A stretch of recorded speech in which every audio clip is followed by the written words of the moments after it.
Hello बच्चों, तो आज इस वीडियो में मैं आपको इलेक्ट्रिक फील्ड इंटेंसिटी निकाल के बताऊंगा due to a uniformly charged wire, straight wire.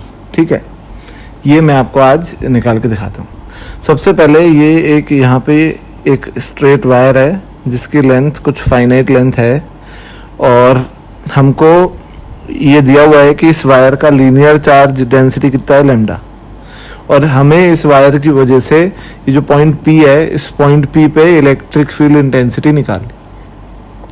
और ये भी दिया हुआ है कि ये जो दो एंगल है, ये φ2 ये φ1, ये इक्वल नहीं है, है ना, इक्वल नहीं है। और ये जो परपेंडिकुलर है वायर पे, ये परपेंडिकुलर जो है, ये इसकी लेंथ है a, P पॉइंट पे इलेक्ट्रिक फील्ड निकालनी।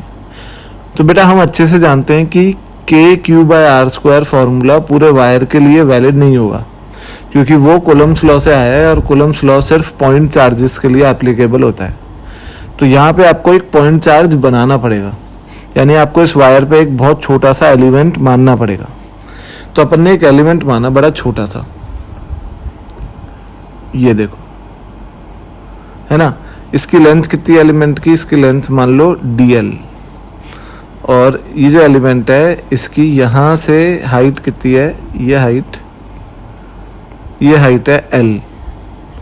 ठीक है, इस एलिमेंट को हमने यहाँ से जोड़ दिया और ये एंगल हो गया थीटा।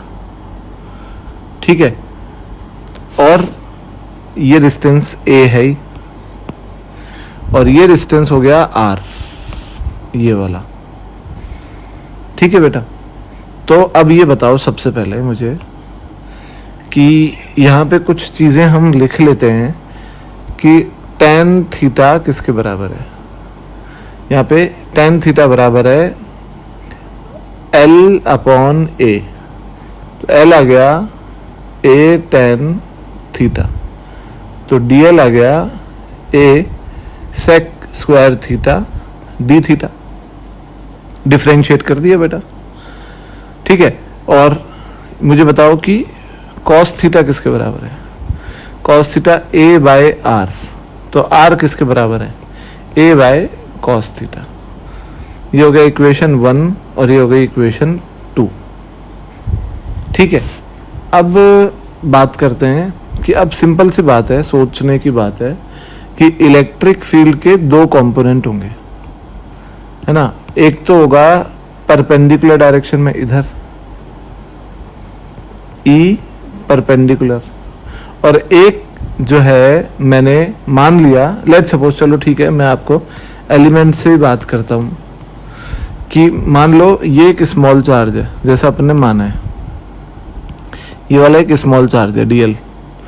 तो इस पे जो चार्ज होगा DQ, वो कितना होगा DQ होगा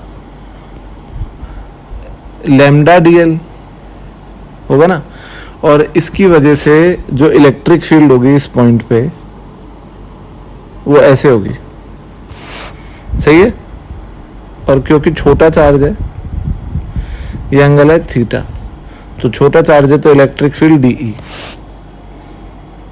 ठीक है, तो इलेक्ट्रिक फील्ड का ये कंपोनेंट DE cos थीटा और ये कंपोनेंट DE sin थीटा, सही है। तो जो DE cos थीटा है ये वायर के परपेंडिकुलर है और DE sin थीटा वायर के पैरेलल है।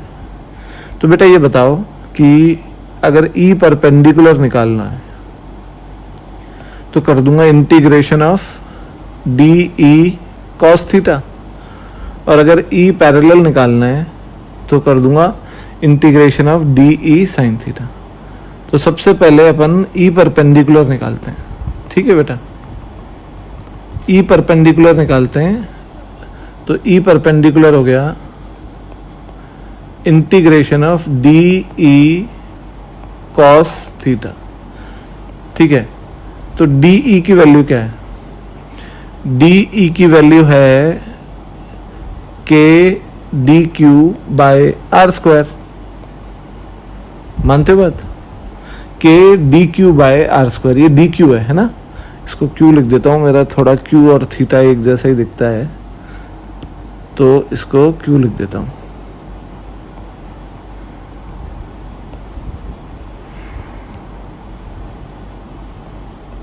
ठीक है। अब बेटा डी क्यू की वैल्यू कितनी है? डी क्यू की वैल्यू है lambda D L, lambda D L, D L की वैल्यू कितनी है? A sec square theta D theta. और आर की वैल्यू कितनी है? आर की वैल्यू है A by cos theta, equation 2 से। तो ई परपेंडिकुलर आ गया integration K lambda A sec square theta D theta cos theta, और नीचे आ गया A square by cos square theta.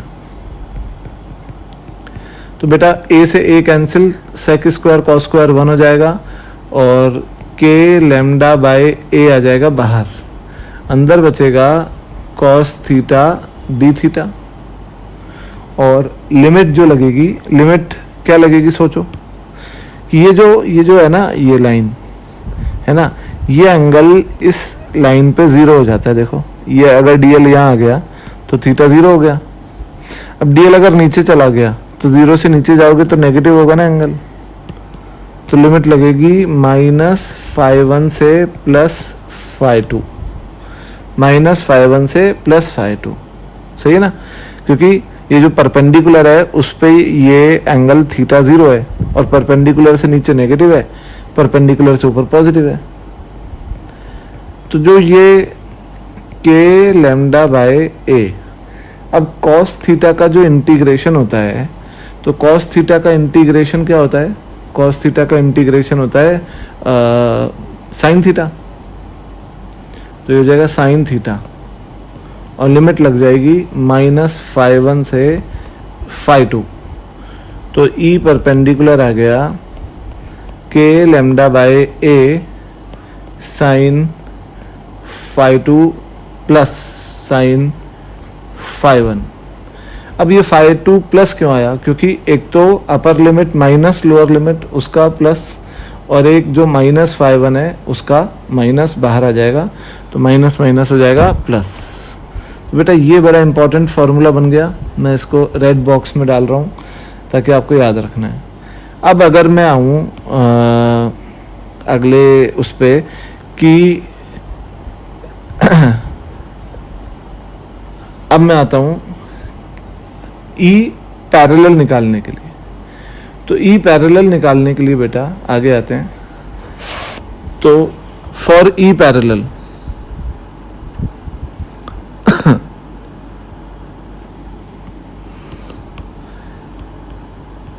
E parallel जो होगा उसको कैसे निकालूंगा? Integration D E sine theta, D E की वैल्यू कितनी? डी ई की वैल्यू वही K D Q by are square sine theta. D Q की वैल्यू कितनी? डी क्यू की value lambda D L, D L की वैल्यू कितनी? A sec square theta D theta sine theta divided by R की जगह ए by cos theta. ठीक है, तो ई पैरेलल आ जाएगा के लेमडा बाय ए बाहर, अंदर आ जाएगा साइन थीटा डी थीटा और लिमिट लगेगी -φ1 से +φ2। तो साइन का इंटीग्रेशन क्या होता है? साइन का इंटीग्रेशन होता है माइनस कॉस, है ना, और लिमिट -φ1 से +φ2। तो ई पैरेलल आ जाएगा, ई पैरेलल आ जाएगा K lambda by A cos φ1 minus cos φ2, cos φ1 minus cos φ2। अब बेटा मैं तुम्हें ये बताता हूँ कि अगर एक दूसरा फॉर्मूला पहले तो ये हो गया, इसको रेड बॉक्स में डाल देते हैं। अब बात यह है कि ई परपेंडिकुलर भी यहीं लिख रहा हूँ, ई परपेंडिकुलर हमारा आया था के lambda by a sine phi 1 plus sine phi 2 आया था। अब अगर बात ये मुद्दा क्या है, मुद्दा ये हमारा कि मान लो ये वायर है और इस पे चार्ज है पूरा प्लस। अब सोचो आप कि मान लो परपेंडिकुलर ये है और जो पॉइंट पे इलेक्ट्रिक फील्ड निकालनी है वो ये है, ये ए है डिस्टेंस, और ये जो एंगल है ये एंगल फाई 2 है जैसा पहले था, और ये एंगल फाई 1 है। ठीक है, देखो आप वही पुराना वाला डायग्राम दिखा रहा हूं। नीचे वाला एंगल कितना है, फाई 1, ये फाई 2। यहां बेटा तुम सोचो कि क्योंकि ये चार्ज पॉजिटिव है तो पॉजिटिव चार्ज, अच्छा इलेक्ट्रिक फील्ड जो होती है वो होती है टेस्ट चार्ज का पाथ। अब जो ये टेस्ट चार्ज है, ये टेस्ट चार्ज जो होगा ये यहां अगर आप रख दोगे तो वो रिपेल ही होगा, दूर ही जाएगा। तो मान लो कि इलेक्ट्रिक फील्ड की बात करें इस पॉइंट पे, तो बेटा इलेक्ट्रिक फील्ड इस पॉइंट पे जो परपेंडिकुलर वाला कंपोनेंट होगा वो ऐसे ही तो होगा, दूर। और अगर ये जो चार्ज है ये नेगेटिव होता तो ई परपेंडिकुलर पीछे की तरफ होता, इस तरफ होता। सही ना बात। दूसरी बात ये सोचो कि ये जो लोअर हाफ पार्ट है ये वाला, ये ज़्यादा है। मैंने ये जो डायग्राम दिया है इस डायग्राम में फाई 2 लेस देन फाई 1 है, तो ये जो लोअर हाफ पार्ट है ये बड़ा है, अपर हाफ पार्ट छोटा है। तो जो लोअर हाफ पार्ट धक्का मारेगा यहाँ पे टेस्ट चार्ज को, वो ऐसे ऊपर मारेगा फर्स्ट क्वाड्रेंट की तरफ, और अपर हाफ पार्ट धक्का मारेगा फोर्थ क्वाड्रेंट की तरफ। तो बेटा फोर्स किसका ज़्यादा होगा, लोअर हाफ पार्ट का, क्योंकि उसका चार्ज ज़्यादा है। तो अगर हम एक प्रेडिक्शन लगाएं कि जो पैरेलल कंपोनेंट होगा वो ऊपर होगा कि नीचे होगा, तो वो ऊपर ही होगा, क्योंकि नीचे वाला पार्ट डोमिनेटिंग है, तो ई पैरेलल ऊपर होगा क्योंकि वो धक्का मारेगा। सही है ना बात। तो अब हमने जो फॉर्मूला डिराइव किया था अभी, इसमें हमने ई पैरेलल को नीचे माना था, दिख रहा है आपको, डी साइन थीटा। इसका मतलब यह है अगर इसमें ऊपर है तो आप खुद सोचो कि सबसे पहले अगर आपको फाई 1 फाई 2 दिए हुए हैं तो ई परपेंडिकुलर में तो कोई चक्कर ही नहीं है, क्योंकि sine phi 1 plus sine phi 2 आएगा, प्लस में तो कोई दिक्कत ही नहीं है, कोई भी पहले लिख दो, फाई 1 पहले लिख दो या फाई 2 पहले लिख दो, कोई दिक्कत ही नहीं है। पर ई पैरेलल में आपको कंफ्यूजन होगा कि फाई 1 पहले आएगा कि फाई 2 पहले आएगा, है ना, ये कंफ्यूजन होगा। तो बेटा इस कंफ्यूजन का एक इलाज है।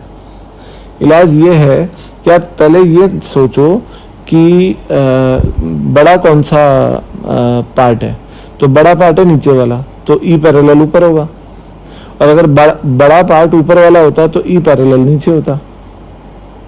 तो इसमें डिसाइड करो कि ई पैरेलल ऊपर होगा कि नीचे, तो कर लिया, वो ऊपर है। सही है ना। अब जो ई पैरेलल का मैग्नीट्यूड है वो तो प्लस ही आना चाहिए ना, और कॉस जो होता है वो छोटे एंगल पे बड़ा होता है। तो बस आपको क्या लिखना है कि ई पैरेलल जो होगा वो होगा, ई पैरेलल होगा के lambda by A cos of छोटा एंगल माइनस बड़ा एंगल। तो छोटा एंगल है कॉस फाई 2 माइनस बड़ा एंगल है कॉस फाई 1। ये बेटा हो गया आपका केस। तो आपको इसमें रटना नहीं है कुछ, आपको हमेशा ई पैरेलल लिखना है, कॉस ऑफ छोटा एंगल माइनस कॉस ऑफ बड़ा एंगल, और परपेंडिकुलर में तो प्लस ही आता है तो कोई फर्क ही नहीं पड़ेगा। और दूसरी बात कि आपको पैरेलल कंपोनेंट की डायरेक्शन खुद को डिसाइड करनी है कि वो ऊपर होगी कि नीचे, है ना। अगर नीचे वाला part lower half part dominating होगा, बड़ा होगा, तो ई पैरेलल ऊपर होगा, और अपर हाफ पार्ट डोमिनेटिंग होगा, बड़ा होगा, तो ई पैरेलल नीचे होगा। अब आते हैं अपन स्पेशल केसेस पे। तो अब बेटा स्पेशल केसेस पे आए अगर अपन, तो ये स्पेशल केस है। कि अगर वायर की लेंथ जो है वो दोनों तरफ से इन्फिनिटी, तो आप सोचो कि अगर वायर की लेंथ दोनों तरफ से इन्फिनिटी है और हमें इलेक्ट्रिक फील्ड निकालनी है इस पॉइंट पे, लेट सपोज कोई पॉइंट ये है, यहां पे इलेक्ट्रिक फील्ड निकालनी है, तो अगर आप एक लाइन से कनेक्ट करने निकलोगे वायर के दोनों एंड्स को, तो बेटा ये जो लाइन बनेगी वो कुछ इस तरीके से बनेगी।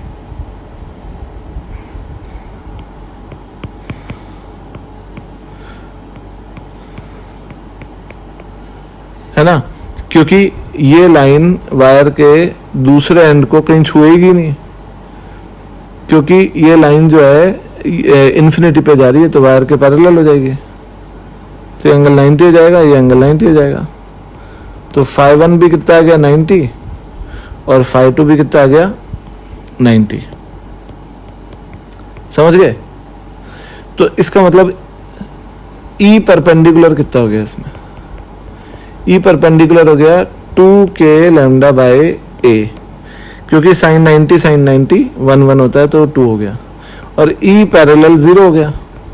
उसकी एक वजह भी है, और भाई फॉर्मूले से तो cos 90 माइनस cos 90 0 ही आ रहा है, पर उसकी एक और वजह है कि आप खुद सोचो कि जो ये परपेंडिकुलर बाइसेक्टर है वायर का, ऑब्वियसली अगर ये बाइसेक्टर है तो इसका अपर हाफ पार्ट और इसका लोअर हाफ पार्ट वायर का इक्वल है, तो इसका मतलब ये है कि वायर के लिए सिमेट्रिक है ये पॉइंट। तो जितना अपर हाफ पार्ट नीचे धक्का मारेगा उतना ही लोअर हाफ पार्ट ऊपर धक्का मारेगा, जिससे पैरेलल कंपोनेंट कितना हो जाएगा 0। क्लियर है? अब आते हैं अपन अगले उस पे कि अगर अपन देखें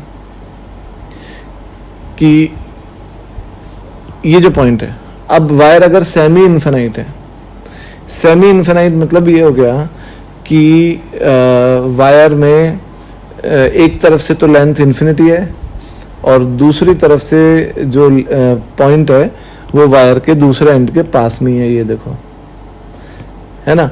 तो इसमें सोचो बेटा कि एक एंगल कितना हो गया, तो जो ऊपर वाला एंगल है, इसको φ1 बोल लो या φ2 बोल लो, कुछ भी बोल लो, क्या फर्क पड़ता है उससे।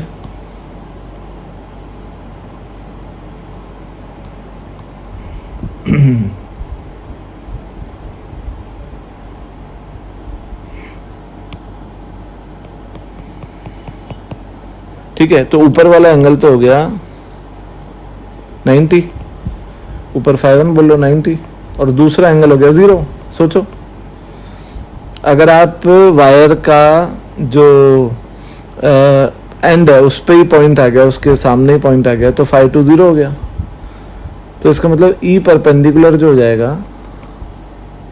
वो हो जाएगा k लैम्डा बाय a, और E पैरेलल नीचे आएगा ना ऑब्वियसली, क्योंकि ये जो परपेंडिकुलर है इसके ऊपर है पूरा वायर, तो वो पुश करेगा तो नीचे धक्का मारेगा, तो E पैरेलल आ जाएगा k लैम्डा बाय a, और नेट आ जाएगा ये, तो E नेट आ जाएगा √2k लैम्डा बाय a। ठीक है बेटा, तो ये आगे दो स्पेशल केस, और अगला स्पेशल केस के साथ आ रहा हूं मैं। अब देखो अगला स्पेशल केस है, हाँ, तो ये थर्ड केस जो स्पेशल केस है ये है कि अब इसमें क्या है कि जो पॉइंट है वो असिमेट्रिक है वायर के लिए, और वायर जो है उसकी लेंथ फाइनाइट है। ये आप देख सकते हो, ये पॉइंट P है और ये जो लेंथ है L1 और ये लेंथ है L2, और ये एंगल φ2, ये एंगल φ1। φ2 φ1 से बड़ा है, इसका मतलब L2 L1 से बड़ा है, और ये परपेंडिकुलर की लेंथ है a। वायर पे लीनियर चार्ज डेंसिटी लैम्डा है, और हमें E परपेंडिकुलर और E पैरेलल निकालना है। ठीक है, तो पहले तो ये गैस करो बच्चों कि E पैरेलल होगा कहाँ पे। तो अपन ने बात करी थी कि अगर नीचे वाला वायर बड़ा है, जैसे इसमें नीचे वाला वायर बड़ा है, जो परपेंडिकुलर के नीचे वाला वायर है ना, ये बड़ा है, तो ये E पैरेलल जो बनाएगा बड़ा बनाएगा, तो E पैरेलल नेट ऊपर आएगा। सही है, तो अब सिंपल है कि E परपेंडिकुलर जो होगा वो होगा के lambda by A sine phi 1 plus sine phi 2। इसको यहां लिख देते हैं। ई परपेंडिकुलर होगा के lambda by A sine phi 1 plus sine phi 2। और साइन फाई 1 की वैल्यू कितनी है? साइन फाई 1 की वैल्यू है, देख के आप बता सकते हो, sine phi 1 is L1 upon under root of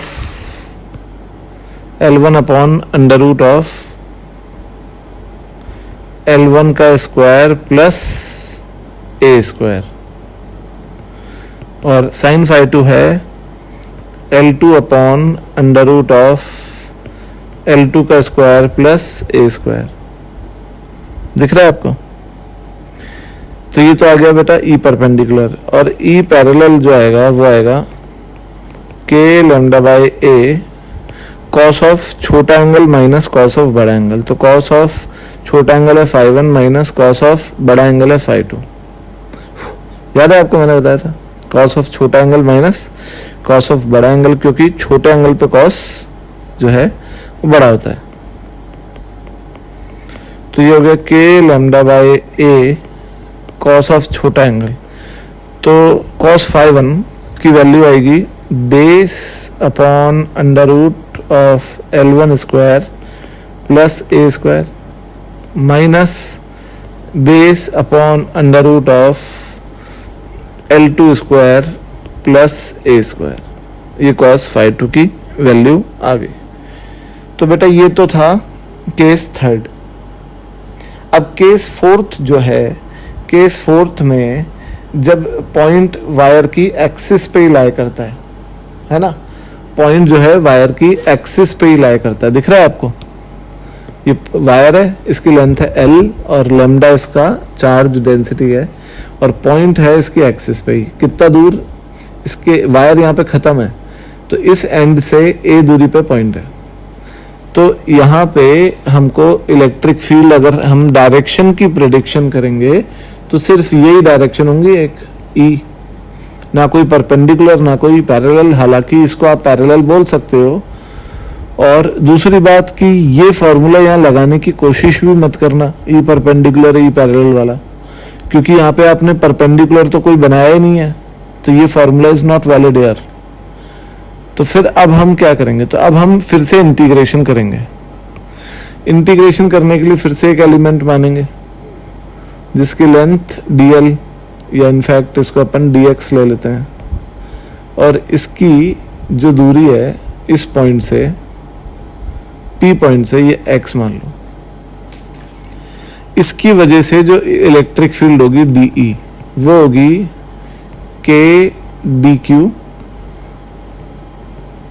k dq by x square, और dq की वैल्यू होगी k lambda dx by x square.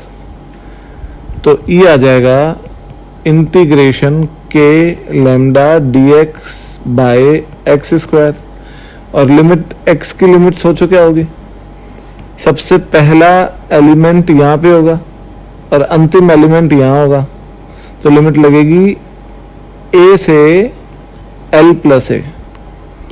क्या लगेगी लिमिट? a से L प्लस ए। सही है? तो बताओ क्या आया वैल्यू। अब ये बताओ कि इंटीग्रेशन क्या होता है इसका। तो बेटा इसका इंटीग्रेशन होता है के लैम्डा बाई, के लैम्डा तो बाहर, 1 अपॉन एक्स स्क्वायर का इंटीग्रेशन होता है माइनस 1 अपॉन एक्स होता है, और लिमिट a से L प्लस ए। तो E आ गया के लैम्डा 1 अपॉन ए माइनस 1 अपॉन L प्लस ए। ये आ गया फॉर्मूला। इसको मैं एक रेड बॉक्स में डाल देता हूं, और यहां if L is infinity, if L is equal to infinity, अगर लेंथ ऑफ वायर इंफिनिटी हो, तो E आ जाएगा के लैम्डा बाय ए सिर्फ। तो बेटा ये आप दोनों फॉर्मूला याद कर सकते हो। ठीक है बच्चों? तो अब आते हैं अपन अगले स्पेशल केस पे। इस 5th केस में बच्चों जो पॉइंट है वो ऑब्वियसली वायर के लिए असिमेट्रिक तो है ही है, साथ के साथ पहले पॉइंट यहाँ था, यानी इस पॉइंट के नीचे एक एंड हुआ करता था वायर का और इसके ऊपर दूसरा एंड, पर अब ये पॉइंट के ऊपर ही हैं दोनों एंड, यानी when the point lies on the same side of both ends of the wire. ये जो एंगल दिए हुए हैं मैंने आपको दिखा रखे हैं। और सोचो कि जो पिछला केस था, प्रीवियस केस था, ये इस केस में एक ऊपर एंगल और एक नीचे है, तो हमने लिमिट लगाई थी यहाँ, अगर इसकी बात करूं तो हमने लिमिट लगाई थी -φ1 से φ2, क्योंकि एक नीचे है एक ऊपर है, ठीक है ना। पर अब हम जो लिमिट लगाएंगे, क्योंकि दोनों ही एंगल्स ऊपर हैं, तो लिमिट होगी φ1 से φ2। यहाँ लिख देता हूं कि now the limit of integration changes from φ1 to φ2, both are positive, plus φ1 to plus φ2। तो क्या फर्क पड़ेगा? फर्क ये पड़ेगा कि जो E परपेंडिकुलर आएगा, है ना, E परपेंडिकुलर और E पैरेलल तो कहाँ आएगा? नीचे आएगा। तो जो E परपेंडिकुलर आएगा वो आ जाएगा k λ/a साइन। अब बेटा φ1 जो है वो पहले नेगेटिव था, पॉजिटिव हो गया। तो पहले जब नेगेटिव था तो साइन में परपेंडिकुलर में प्लस आ रहा था, तो अब यहाँ पर पॉजिटिव हो गया है तो माइनस आएगा। तो साइन तो बड़ा एंगल माइनस छोटा एंगल, क्योंकि साइन बड़े एंगल पे ही बड़ा होता है। तो ये बात हो गई। और पैरेलल कंपोनेंट पे कोई फर्क नहीं पड़ेगा। क्यों? क्योंकि पैरेलल कंपोनेंट जो है उसमें कॉस है, और कॉस में फाई अगर नेगेटिव भी हो जाए, कॉस ऑफ माइनस फाई, तो कॉस पे कोई फर्क नहीं पड़ता। तो कॉस ऑफ माइनस फाई भी कॉस फाई ही होता है। तो यहाँ पे कॉस ऑफ छोटा एंगल माइनस कॉस ऑफ बड़ा एंगल, क्योंकि मैग्नीट्यूड लिख रहे हैं और डायरेक्शन हमने डायग्राम में मान ही लिया है। तो ये आ गया बेटा स्पेशल केस लास्ट वाला, और इसके बाद में लेके आऊँगा सर्कुलर आर्क वायर। मिलते हैं अपन नेक्स्ट वीडियो में।